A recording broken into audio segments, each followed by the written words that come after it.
Hi friends, today's lecture is on the topic of value. Value is our artistic term for light and dark. And furthermore, the term value contrast refers to the relationship between these areas of light and dark. Theoretically, there can be almost an infinite amount of steps between black and white, but studies show that the average human eye can only discern about 40 of those. One of the most valuable uses of light and dark contrast is to create a focal point or an area of emphasis in an artwork. We call this visual emphasis as well as focal point. Using high, dark, and light contrast is a technique that we use as artists to guide or direct the viewer's eye in a work, which is something we talked about a little bit in our line assignment. Also of equal importance, if not more so, is the use of gradations of dark and light to create either volume or space in a work, aka making something look like a three-dimensional object, so creating an illusion that something is 3D on a two-dimensional surface. The technical term for the use of light and dark to create volume is an Italian term. It's chiaroscuro. And this was a term that was coined during the Renaissance, and Italian word meaning combining the words of light and dark. So I wanted to introduce you to some artists today that are using value in a really interesting way. The first of which is D.L. Alvarez. He's an American artist working in Germany. He does a variety of different artistic mediums, including installation, film, and what we'll be looking at today, which is some graphite works on paper. His work is seen as really intellectual and conceptual, but at the same time he pays really close attention to technique, which is what we'll be looking at in his work in the following slides.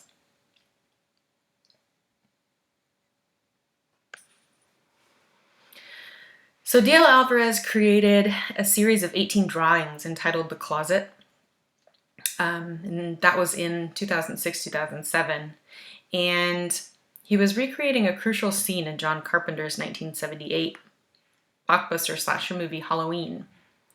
In this scene, a masked figure attempts to kill a young woman who hides in a closet for safety, but that perceived place of safety doesn't pan out so well, as we know if we've seen any sort of horror film. The abstraction of each of these scenes in the work capture the attention of the viewer as the work mediates violence, vulnerability, frustration, and sexuality. With this work, Alvarez's goal is to question identity formation in the digital age, and he does this by using this technique of pixelating different boxes of different values to create an image. The series of work furthers Alvarez's project and reason for making art in that it tracks the dislocation of body.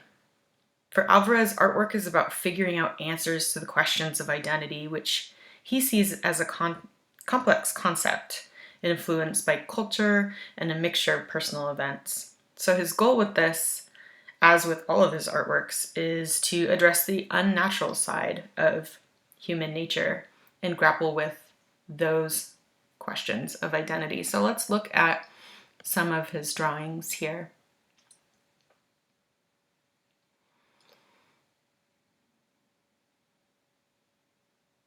He uses this pixelated concept to create a sense of unease or tension, while at the same time a sense of beauty within each of the little squares. All of these again are done with pencil on paper. In some of them you can make out maybe some faces here, whereas others there's things that are obstructed, which I would imagine in the movie relates to times of fear. But if we didn't know that these were from a movie in particular, we would look at them as artworks and look at their composition in relation to what we've been talking about: line, value, emphasis, shape. And we could see that these works are using all of those things to create areas of interest, in particular value contrast.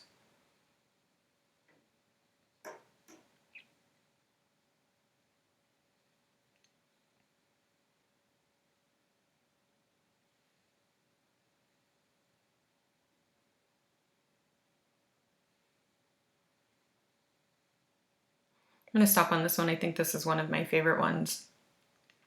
This is a really good example of this series in that he's using value contrast to create emphasis. Our eye is drawn to this area. And the reason for that is, one, there's more small, tiny boxes, obviously, put here, but also this is the area of the highest contrast. And this is the earlier term that I used, value contrast. Him making use of this to bring the viewer's eye here. So we have the darkest area next to the lightest area. And in whatever medium you're using, whether that's monochromatic or color, value contrast is something that artists use rely on very heavily to create a sense of a focal point in the work.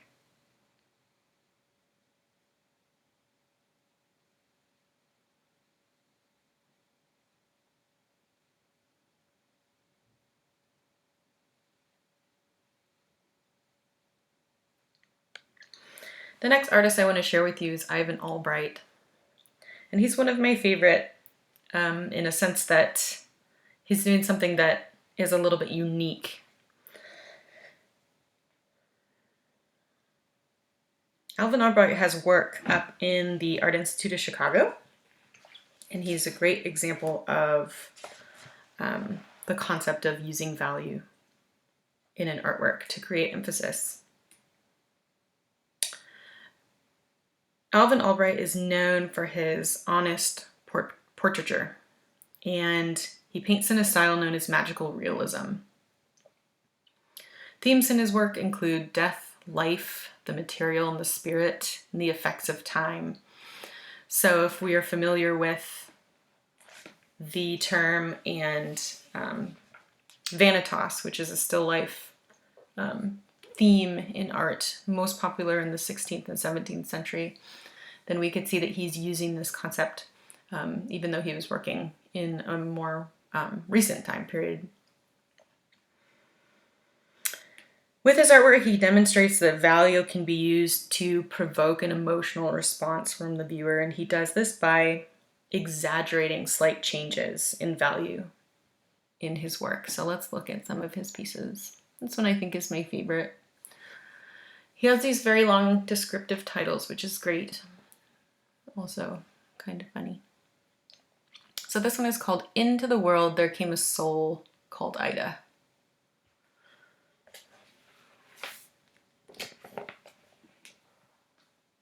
This was done in 1929 or 1930.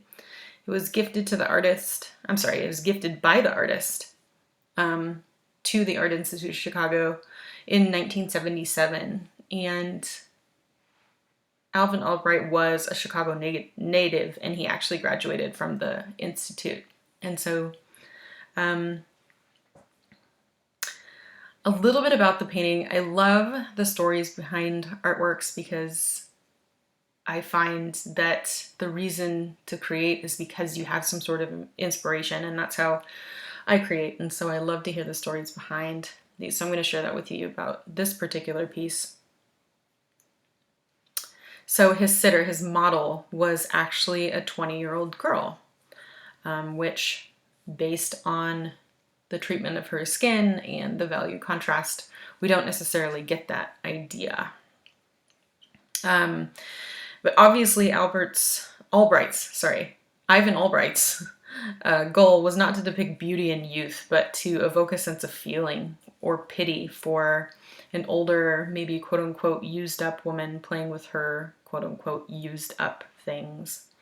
such as maybe the powder she's using to ward off inevitable ravages of time, but obviously in vain. His paintings were very, very detailed, and they often took him many years to complete. He even carved his own frames. He became very attached to his work, and he would rarely sell it. He almost would create these things and then hoard them. So for him to gift this piece to the Art Institute was probably a really big deal for him. Let's look at a couple of his different pieces as well, and notice the use of value and value contrast that he uses in his work. So this one's called Hail to the Pure. This was done in 1976. He did this piece on a white clay coated paper and used black ink and graphite. He then used a scratching technique, which we call sgraffito, to erase away the black ink and graphite to reveal the white that you're seeing there. So lots of detail, lots of value contrast. He definitely loved his blacks and whites, as we can see in Ida and this one as well. Another descriptive title, The Wild Bunch, The Hole in the Wall Gang.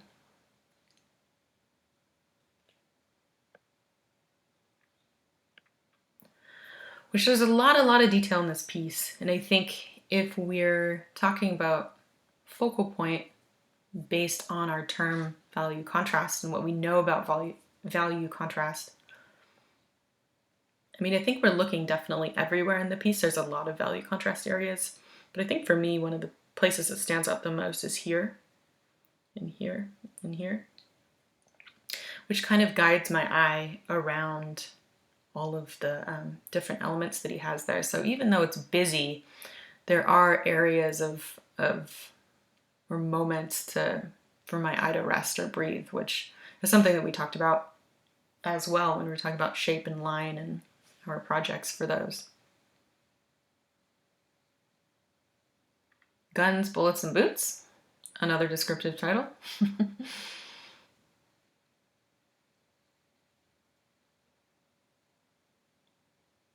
And this is one of my other favorites of his. It's called Poor Room. There is no time, no end, no today, no yesterday, no tomorrow, only the forever and forever and forever without end. So I get the feeling that Ivan Albright was maybe a little bit of a tortured artist, like, right, in the sense of that stereotype, but maybe he was going through something in his life. I don't know. Anyway, this one, in typical Albright fashion, has some very, very muted tones, very dark, but also you can see the high contrast areas that grab your attention. I would say also in this case, the more detailed contrast areas. So on these sides here, we don't see that much change or contrast, whereas in the middle here, our eyes are drawn to that because it's framed, but also we see the most change in light and dark and amount of things happening in there.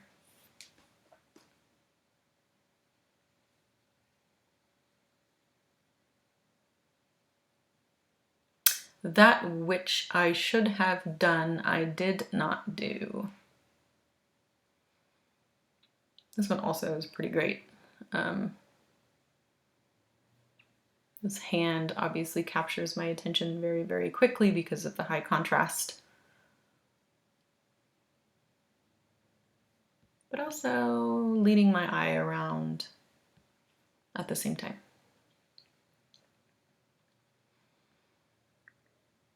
All right, the last concept we're going to talk about today as it relates to value is the idea of shading. So the use of value in artwork, as we would technically render, is commonly called shading. It's a pretty broad term depending on the technique and medium used, that the outcomes can vary and be very different, which is something we talked about when we were talking about creating line in the beginning of the quarter. Many different mediums could include things like pencil, charcoal, chalk, Conte crayon, but also obviously aren't limited to these. So black ink can be used, and by nature it would give a really dark, sharp value contrast. However, in experimenting with different techniques, the statement can be altered. So using a method like cross-hatching, which uses black lines of various densities that against maybe a white background can give the impression of different grays, can give black ink the possibility for variations as well. Also, if the ink is watered down to create a wash, diluting the dark black into various shades of gray can also create a sense of value, contrast and value scale. This is known as wash drawing. Another technique used, and I'll show you a photo here or artwork by Seurat, is using dots in different densities to show value, and this is called pointillism. Some call it stippling, but more specifically in terms of our art periods, pointillism is the more correct term. This is a piece called The Black Bow, and once again a example of value contrast to create emphasis. So we see here, this is the highest contrast area, although we might also have a secondary high contrast area here. So the artist is moving our eye between these two areas in a sense that we're able to define the woman.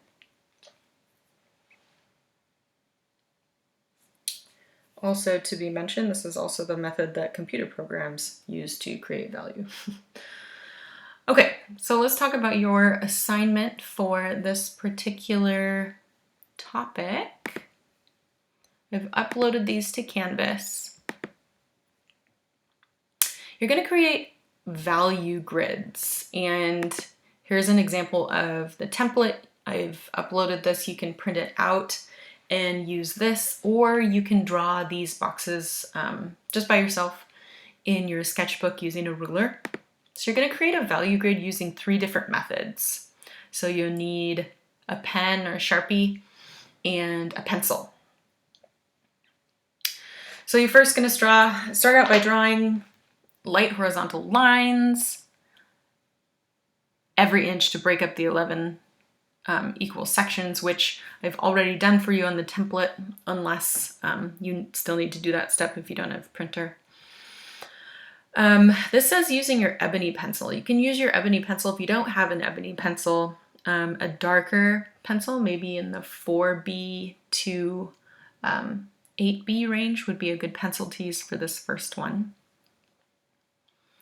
And you're going to make each box its own different value from light to dark in a even gradation with just using pencil. So that's this one here.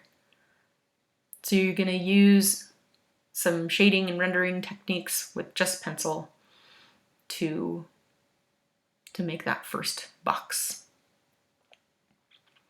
In box B, you're going to create a value scale using horizontal lines.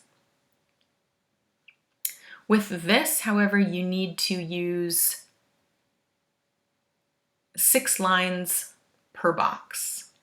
So you'll create the illusion of value by changing only the line width from each of the cells. So in other words, the second cell down from the top will have 6 very light lines. Second cell near the bottom will have 6 very dark, bold lines. So in this one, you're using 6 lines per box, but each of those are going to vary in width. So some will be skinnier, some will be fatter, based on this even gradation that you're trying to create. Just this tip here, if you hold it away from you and squint, sometimes that's the easiest way to be able to see if you're making a really natural progression from white to black. And then this last one here, the last box, is to create that same gradation, excuse me, using horizontal lines and only pen. In this one, you're going to use line density. So all of the lines in C are going to be the same width. So if you're using, let's say, your thin Sharpie, you're just going to use the width of that. And then you're going to vary how many lines are in the box. So in B, you're using only 6, and some of them will be fatter. In C, you're using as many as it takes, the same width, to create value change within that column. Okay. I like to also put the percentages so that I kind of know where I'm at. If we're looking at this mid box here, we call this the mid-tone. This is the pure white on top. This is the pure black. And then the steps in between. Good luck. Please email me if you have questions.